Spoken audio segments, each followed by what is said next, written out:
Oh, hey guys, E-Powered RC back for part 2 of the CAP 232EX. You just caught me putting my little side force generators on it. As you can see, the plane is mostly together. The guys that follow RC groups down in the thread about this airplane that was talking about how hard it is to get the wing tube to go into the wings. Well, you guys were not joking. That was the hardest part of putting this plane together. Absolutely was. It was pretty much a nightmare. That wing over there, it went in well. It went into the tube well. But this one over here was a bear. Did not want to go into the left wing at all. I thought I had it. I put this one on, put the screw in it to hold this one in place while I tried to stuff this one in. Well, I had about a half a inch gap. It would not go in. I ended up having to take both wings off. Trying to get the tube back out of this one was kind of a pain. I did end up taking some, I think it's 800, no, it's 600 grit sandpaper and lightly sanded the rod all the way down it, and then I cleaned it really good, and it seemed to slid back in pretty good. Now, one thing about this plane I've noticed is this white picks up dirt really easy. Like when I was gluing my rudder on, I had touched something, I guess, on my table. My table's not the cleanest table in the world. It's a piece of plywood. It's been outside. Well, I got a little bit of brown on my tail, but anyway, guys, it's together.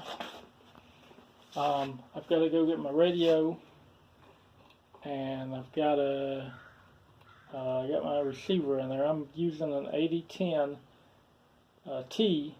Like I said, I got my temperature module on my, if you can see it down in here, I got it on my speed controller, and I've got to hook up, I got to find a lead to hook up my voltage. I'm still letting my rudder dry. I got it tilted away from the crease because the glue was trying to come out the seam a little bit. I used epoxy, that's all I had here to use. I gotta go get my radio, hook this up. For some reason, I did not get my male-to-male leads that I ordered from Flex. I just happened to think about there was nothing else in the box. I also ordered a LiPo checker, and it was not in the box. And I looked back in all my boxes. I looked back in both white boxes, top, bottom, thinking maybe they, maybe they opened up the box enough to slip that stuff in there, but it ain't in here. So I guess I'll call them and say, hey, was I supposed to have another order, a separate box, or what? I've never ordered anything extra from them, I don't think. I want to say I ordered an extra prop for my bike, and I want to say it was stuffed in the box with everything else, but not this time. I don't have any kind of, there's no cell checker in here, and there's no male-to-male leads, which without male-to-male leads, there's no way for me to hook up the Aurora to my receiver. So I'm just going to bypass it for now.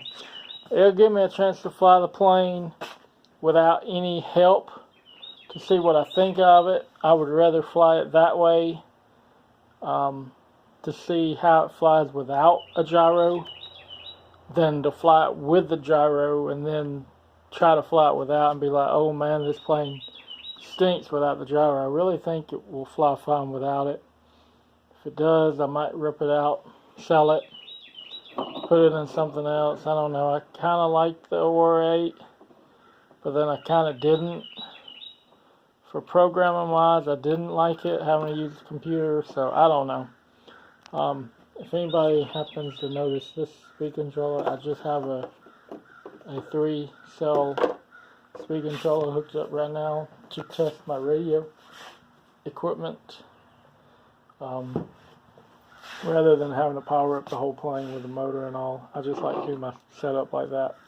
Anyway, guys, there's part 2. Hopefully the next video will, I don't know, be at the field or do something. I've got it mostly together. I got to put my linkages on. I haven't installed them yet because I don't have my radio hooked up. I got to hook up my radio, make sure everything's set to 0. So, until next time, guys, happy flying.